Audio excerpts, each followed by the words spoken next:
we could have you.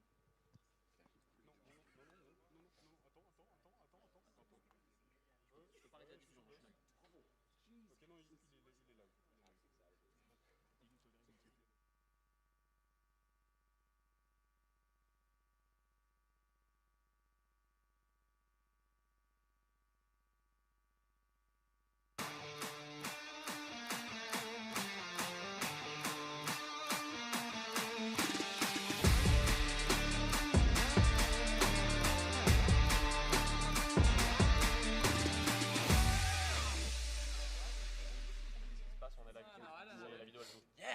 Ok, non, il est là.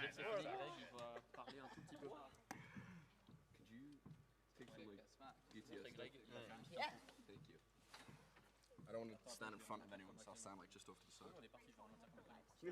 Yeah. We're live. Well, welcome, ladies and gentlemen, to the first ever World Chase Tag press conference. I'm Greg Ball, and I'm here with a selection of incredible athletes on the the forefront of World Chase Tag 7, which is going to be happening this weekend. We're here in Les Arènes in Every Conqueron, and without further ado, let's kick this off. I'm not going to ask you a question first and foremost, guys. Don't worry. Not going to be too mean. We're going to ask from the audience first and foremost. Don't forget, back at home, if you want to stick any questions into the comments, we'll happily ask them out as well. So, who wants to get kicked off with the first question? Let's go to Dan Dawson over here. Dan. Hi, this one's for Amos. Defending champions, obviously you won this last year with Hollywood. Tell us how that felt, but also how would winning it again, successfully defending it, how would that feel in comparison? Yeah, last year was actually very emotional just because the journey was so hard for our team. Gabe's situation, he went from a super fan on the couch in 2 years, ended up a world champion. So I looked over and he was crying and I couldn't help hold back the tears as well. So yeah, last time was like a beautiful dream. This time, I didn't care that much until Greg said that he would come back to the sport as a player if we take the title. Live that down, are you, man? 3 times. So that's my new motivation. That's going to feel good. I'm going to get Greg back into the sport. That's what I'm going for. Nice, I like it. Let's go to Connor Carroll. Hello, chat. Mr. Aaron, I'm wondering with dexterity, a lot of other teams are changing out players as often as other people change socks. Why are dexterity picking their same players, and is there any advantage to having that locked-in team play after play, round after round, tournament after tournament? Yeah, I think at the end of the day, the biggest thing that we have is we're a tight-knit team through and through. We've all been friends before we got to Chase Tag. We were all we were all friends before we got to Chase Tag, and it's only brought us closer. If I'm being honest, I think it's a bit cheap to kind of just pick and choose the players that you want to be on the team. Pulling Jason Bergeron, I think that's a little bit of a cheap swing. Grabbing some of the best players in the world. Obviously, you're going to win a world championship if you have the best players in the world going at bat for you. But I think a couple of homegrown guys from Pennsylvania coming out and winning the world championship and staying in the same team through and through, I think that means a little bit more. In my opinion, it's important to have the best player so you can have the most competitive team. So yeah, having Jason is a great thing for us, but maybe he will play, maybe he will not. And I just know that we have a competitive team. And good luck to you, man.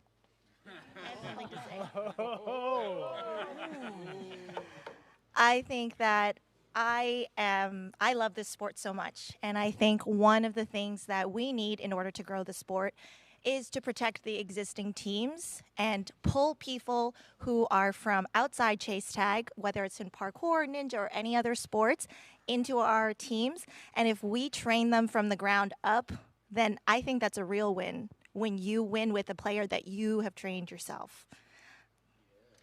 Yeah, just to add, Eugen, longest standing team in all of Chase Tag. 3 of the old guard original longest here before. Losing team. Yeah, as well. longest losing team, but still the longest standing team. 3 of the OGs. We were playing on the quad before it even existed, basically. Playing in the meetups with Damien, with Christian. Come on. Me, Haroon, Dane, the original founders of Eugen. We helped train so many athletes throughout the years as well, with Parkour 59. We've gone and trained with Kimio. All the people who came in first, had to learn from us, So we tried to be there at the grassroots and really help all the teams as much as we could. And yeah, we picked in some other great athletes like Orlando, like Luke, who unfortunately aren't here at the moment. But you know, it's definitely good to look out for great athletes and kind of build them up the same way Amos has done with like Gabe and even Carson, kind of taking him on board and getting him to a higher level, you know, and showing where the sport can be. There's kind of a mixture of both these things that you have to do in the sport, I think. You know, grow your own athletes, but also refine the ones that exist in the sport. I just want to say shout out to you, Jen, Richard, Haroon, Valkyrie ladies. They're the first people to train Cozy and I before our team ever existed, and I appreciate you guys so much. Hi, Alex from Courtside here. I have a question for Eva. How do you feel about your match tomorrow against your former teammates from Volt?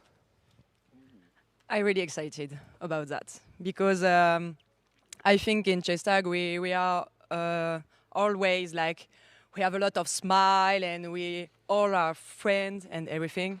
And I want to make a reality in sports. We have a play with people like in the poker or everything, and we have a domination relation on the quad. So I want to take off the smile sometimes and just go like animals on the quad. And I don't care of my flag on my jersey. I just want to play because chess tag it's a sport of team, but you are alone on the quad. So I just want to be alone and to eat other people. Like Jess. Let's go, let's go. All right, so we had a question in the comments, which is, how do you get started in chase tag? And I'd like to ask that to someone who currently has a quad and someone that doesn't have a quad. So we'll go Aaron for the quad and we'll go Rich for no quad. Yeah, I mean, I just came from Ninja Warrior personally. I have a background in a bunch of different sports and just love movement. I mean, we all grew up playing tag, so I think it's just a very, you know, just a intuitive thing to do. There's plenty of quads, especially in Europe now, I'd say. US, it's a little bit harder, but there's definitely a quad on either side of the country that you can go out to. But honestly, just movement. Get out, play. It's 20 seconds, go one-on-one versus anybody at any kind of playground, and then make your way to different competitions as you see fit. Or don't. Just go out and play. Like, it's just tag. You're being a kid. I think that's what keeps us young at heart and in body. I think, Amos, you could probably speak to that as well, right? Yeah, if you don't have a quad, I mean, in the UK we don't have a quad. There's loads of quads over Europe, like in the Netherlands, in France, places like that. But I think parkour, I mean, and most of the athletes in chase tag come from parkour. There's lots and lots of parkour coaches around. That's going to give you probably the best fundamental understanding of how to move and translate so well to chase tag. That's why you see that, like, in chase tag, most of the athletes are parkour athletes. The original ones, you know, who came on board were all parkour athletes. So if you can find parkour classes and then meet up with people and see if you want to play tag, and then try and find like meetups in Europe or wherever you are, that's probably the best way to go about it. To add what Richard just said, my journey was with no quad first. So I trained parkour and I was playing chase tag in the street for 20 seconds.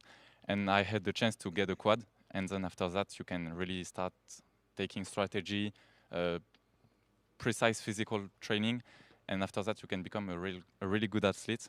But yeah, you can start anywhere. If you want to play chase tag, you just have to play tag. I have a question for Joan from Fakao Woman. I would like to know how you feel from going World Chess Tag Academy and then the big event, which is World Chess Tag 7 Championship. Yeah, I feel like we'll have something big to prove because we're like kids, so it's hard to take us seriously. But I really want to prove that the youth league is very useful to build strong athletes, and that's why we're here. And I hope we'll be able to prove that on Sunday. And yeah, in FACA we also have some players who's coming from the youth league. And I think it's the future of the sport, taking a player from the youth league and bring them to the highest level possible. And I think it's the way to do. Talking of the highest level possible, Richard, quick question for you.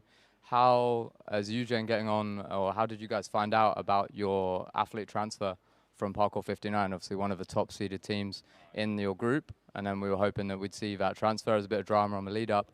How did that play out today or over the last few days leading up to the comp? Sabotage 59. No, I'm joking. So basically, yeah. Obviously, we had Orlando, as many might know, who transferred from FAT, and so did Luke. They've been with us for the past season. Both of them got injured for various different reasons. And then yesterday, the drama you're talking about is just Mo from 59 who transferred over. And he just got an ankle injury. So we found out yesterday that he couldn't come and play alongside us, unfortunately. Which just means that OGs get to play way, way more. So it's way more fun for me, way more fun for Haroon, way more fun for Dane, and some vintage Eugen, so coming second probably. I've got to shoot over to make sure that the rock, paper, scissors is organized okay. But, you know, if I was just flicking through the live streams and I came across this one, you would look like some kind of, like, movie stars, yeah? Like, it looks like you're making Fast and Furious 15 or something like that, yeah? So my question to you is lighthearted. I'm going to go a bit lighthearted on this one. If I were a producer making Fast and Furious 15, who amongst you, who's the hero, who's the villain, who's the good-looking one, who's the smart, old, wise guy? You know? I'd be the guy in the conversion van, probably. I'll be the car guy, of course, but the car guy. Le gars à la voiture. Good-looking one as well. The getaway driver, you know, baby driver style. I feel like in most movies, the French is the villain, right? Yeah, what he would do is he'd be the getaway driver, he'd be the handsome guy, and then he'd turn on you last minute. Oh, there it is. Double cross. I just want to be Vin Diesel because I just care about my family. My Kunoichi family. Anybody want to? Yeah. Very cute. I think I'm a villain, obviously, and I think I want to. J'ai envie de m'en servir en fait. Je vais parler français. Ouais, j'ai envie de m'en servir. Yeah. I want to use by my villain character. So I'm not nice, you know, Jess. You're nice. No, I don't think so. But yeah, it's enough. So who's the Ouais. hero? Who's the hero? Amos, obviously. No, I'm just the guy in the conversion van. He's the guy in the van. No, Amos, it's a baboos. I've got another question for you guys, mainly for Esteban, actually. I appreciate that. There'll be like something 6,000 tickets sold this weekend over the 4 sessions. So we look at 1,500 fans in here. They're all going to be cheering on the French teams. How big a difference do you think that can make? And how well do you think the French teams will go up against the rest of the world this weekend? To be honest, having that much public in this area is going to be really impressive. But knowing it's family, friends, and French supporter, it's going to bring some energy to the team. And to be honest, I think Fakao has a very good chance to qualify for the Sunday and also to take a really, really good competition. So we are aiming for a big place, and I think the public is going to help us. I mean, obviously, Hollywood are the world champions, but do you think that France... It doesn't scare us. Never said it did, Esteban. But do you believe that France is the premier world chase tag nation in the world? Yeah, for now, yes. What's your take on it, Amos? Yeah, what are the metrics we're using? The most quads, or do you mean? I think we're the nation because we are pushing more and more chase tag. Like, American is doing it, but I think French is doing it like slightly more intelligently. Yeah, like with more scientist way of doing it. Most scientist way of doing it? Yeah. Yeah, I have a lot of respect for the French community. There's a lot of passion, a lot of people working really hard, a lot of quads are being built, communities are being built. It does seem to outpace the US right now. So, yeah, I agree. Thanks, but it doesn't mean that USA champions, is not going to be good. It kind of makes it worse if they don't win. Oh, sorry. It kind of makes it worse if they don't win. If you're the leaders and you're pushing it, it puts more pressure on it, you know? UK is no pressure on the UK, bro. We're just happy to be here. Also, we're going to be in a sea of French fans, but we're going to have the first ever Hollywood cheerleader who's going to balance all that out. It's not even going to phase us. Question for Esteban. PSG just completed a back-to-back win title last weekend. As the representative of Paris, did that give you extra motivation or did it add some pressure? Both. Like, of course, we want to add a third back to PSG win and bring a win for France and for Paris. But also, we're going to give our best and we'll see what we're doing.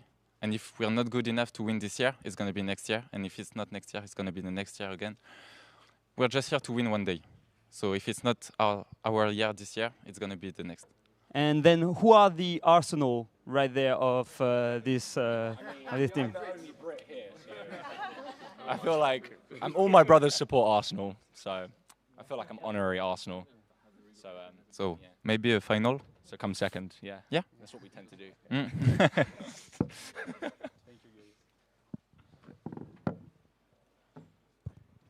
So what sports seem to be, or what sports skills, I suppose, what has been the best crossover for Chase Tag that you guys have been able to apply here? So I think for me, it's a combination of things. I think obstacle movement is obviously, I would say, paramount when it comes to the sport, because at the end of the day, you're running full speed on metal and wood.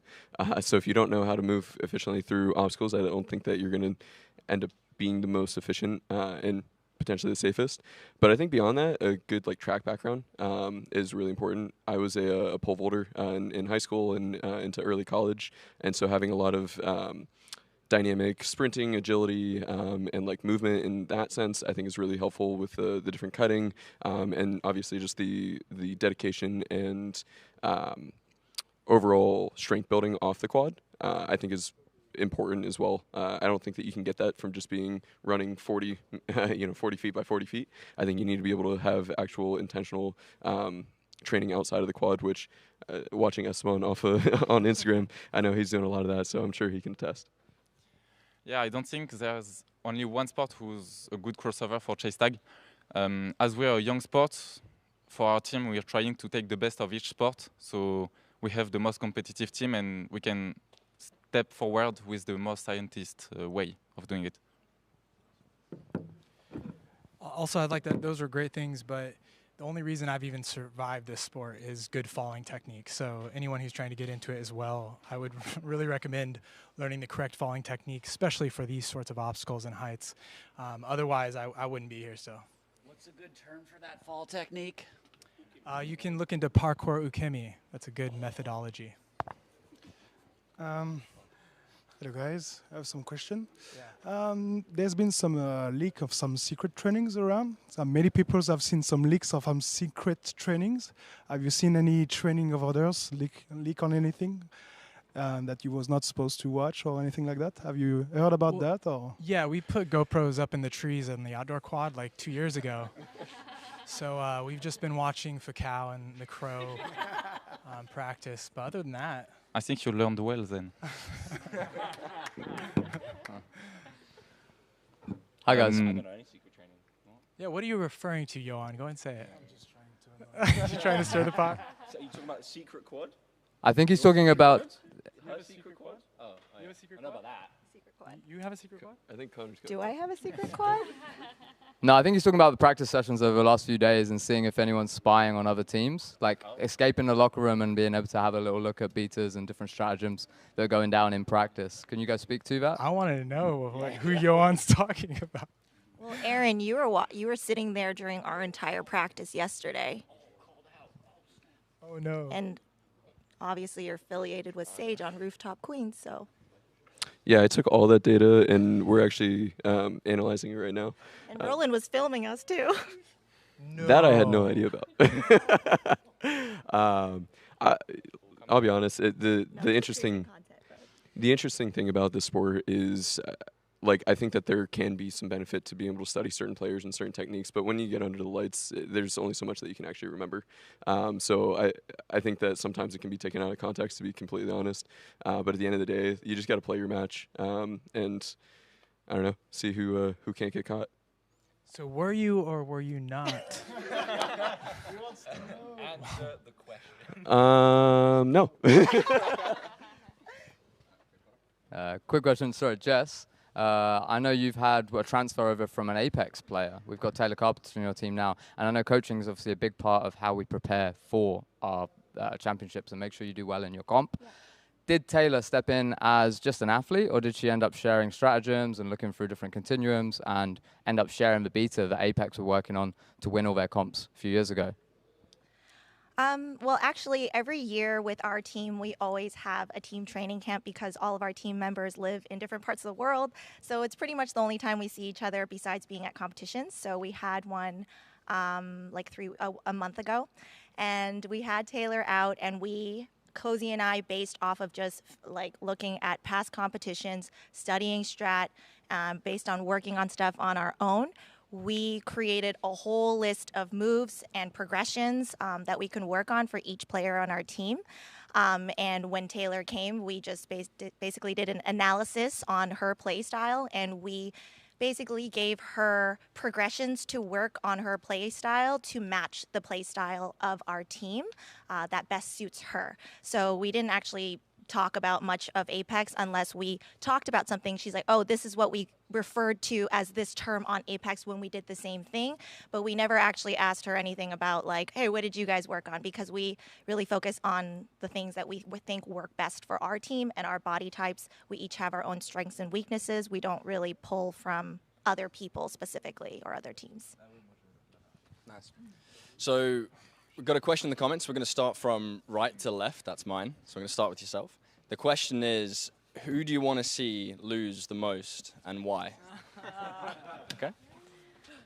I mean, I'll say Anarchy because they're like the favorite. So it will be like very disturbing if Anarchy ended up losing.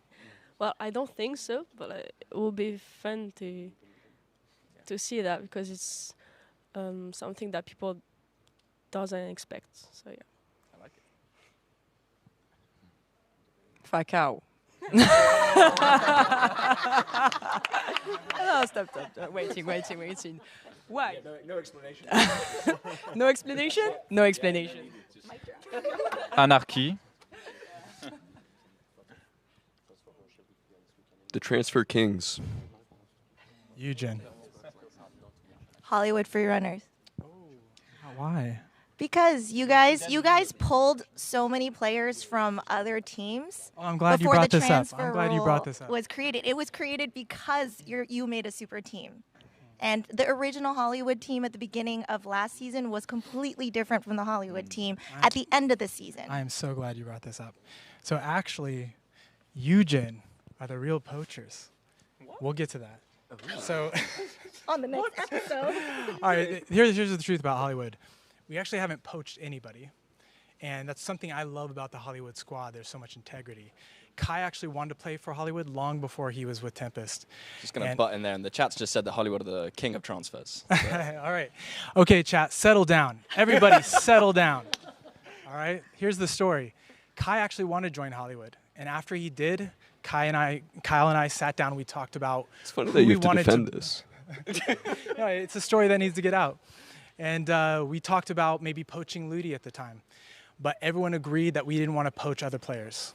Even though, at the time, Apex tried to poach Kyle from us when we had a very small team.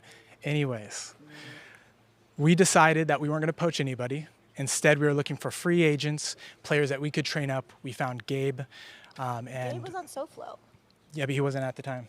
Yeah, so we actually didn't. He played that season. He played for Pan Ams. Right. Okay. Yeah. SoFlo did not qualify that season, and then he joined your team. That's poaching. Right. So they created a transfer rule that allowed for transfer windows, but Gabe, when we found Gabe, he was not on SoFlo, and also he was not at the level that he ended up being at.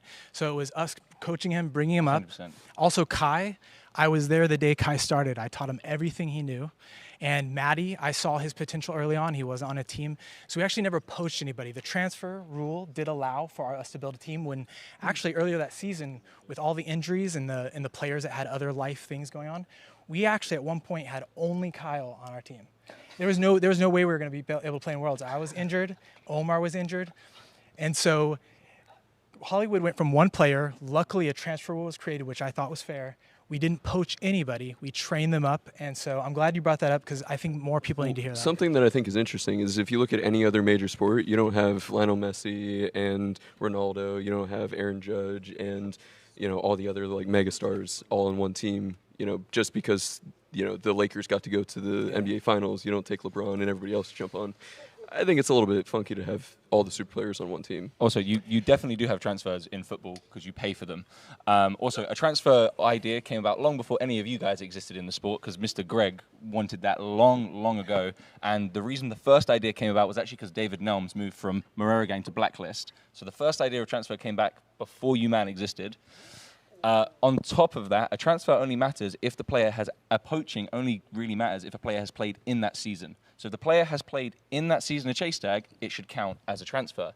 If they haven't played in that season, such as Lando and Luke, who came to UGen, they didn't play in World Chase Tag 6 at all. They played in World Chase Tag 5, and then they moved over to UGen outside the season when they hadn't played. The only person who came over to us in the season was Mo. Mo actually moved over to us last Worlds, but we let him play with 59 for French nationals so he could get some experience. Are and you then we transferred defending him. or are you... I'm just explaining the actual thing that happened and how poaching and transfers should actually work, And again, Greg came up with the idea of transfers. No, I agree Shout with out, that. Greg. It's just like if you don't qualify with your team for the next part of the season and then you join another team so you can continue to play, that's poaching. I think also this is a unique time in the sport where we have these very long seasons. We don't always know when the next Worlds is going to be. Sometimes it's 2 years in between events. That can be very hard for a group of people to keep a team together. And through life circumstances, also a lot of people aren't being paid. I'm not against it. I'm glad they added the transfer window. I think it's going to be good for the sport. We want to be a professional sport. We have to act like it. A lot of professional sports do that. I make a distinction between poaching and the transfer. And we didn't poach. We raised our whole team from the start. Thanks, guys. So we're going to make it a little bit more wholesome now. So this is a question on the open division. So the women's division is growing and it's very established now, which is fantastic. Question to the girls here. Do you think that there's going to be more mixed teams coming through on the open division? What's your opinion on that process? I hope that there will be more mixed teams in the open division. When I first created my team, it was actually because I wanted to join a team in the open division. I just love the diversity. I want to play with everyone. And in my fantasy world, there is an open league where there's a bunch of mixed teams, or if not all mixed teams, and everyone gets to play with the variety. I think men and women move differently. Our brains work differently. We have different body types, and I do think that the women's league is really helpful because I think it can be really intimidating to join the sport brand new as a woman and just all of a sudden be thrown in with a bunch of men. So I think it's amazing that we have the women's league now, but as some of the women gain confidence in the women's league, I could see some women joining the open league and creating more of a mixed division. Yeah, I think the open division, it's an option. But they are at first open division, and women want a women division because it's hard to be on open division and just... c'est difficile en fait d'être envoyé quand... Je suis désolée, je vais devoir parler français. C'est difficile d'être envoyé quand tu sais que tu es envoyé aussi des fois pour faire reposer les autres, etc. En fait, il y a quand même un gap qui s'est créé. There is a gap between men and women, and that's it. And it's just reality. So it's hard to be on open division, but personally, I train for. I don't know you, but I think the women division is important too. Yeah, quite feel the same about it. Like the women division is very important, but I think it's great to have the choice as a woman to play either on the open division or the women one. And I think personally that it would be great if there was more women in the open division because it can show that playing with women and men at the same time is something that is possible, even at a world level. And personally, I would love to play in the open division later because I really want to play with my best friends, Elliot and Charlie. Shout out to them. So, yeah, that's it. Yes. I have a question for Amos. Now that Kyle Soderman's back, and a lot of things have changed in the sport. How has his training changed? How has Kyle's training changed? You know, Kyle, he hasn't actually been in a competition since last World Championships, I suppose. So I like that because people don't really know where he's at. But his training is, I think, quite similar to last Worlds. He's a stuntman first and foremost, and his career is very important. He can't get injured. He also doesn't have a lot of space to train. But Kyle is he's a specimen. He's like such a competitor. His mind for the sport, it just always fascinates me. And with very little training, he can make very fast progress. And he's also one of the rare innovators. If you get me and Kyle together, it just creates this innovation feedback loop, and we can move along very quickly. And yeah, so Kyle, he's definitely reinvented himself. He's an amazing athlete, and I'm so excited to see him come out of nowhere because no one's seen him for the last 2 years. Okay, final question from myself to Richard, and then we're going to wrap this up. So it's either yourself or Tarun going into the rock, paper, scissors. What are you going to choose first? I don't know. I never know. I genuinely never know. I just throw whatever comes to mind in the moment. I swear to God. Sounds like a lot That's why I of always lose. That's why I lose to this guy all the time. I always lose. I always lose to you. You lose to the guy who always loses. That's what I'm saying. Are we talking about World Chase Tag matches or Yeah, both. rock, paper, scissors? Both. Look, guys, thank you very much for your time. Really do appreciate it. Guys, there's still tickets available for everyone back home. Thank you for joining us. Thank you for your questions. Don't forget to tune in to both sessions on Saturday and Sunday. We look forward to seeing you all there. Thank you very much. Goodbye.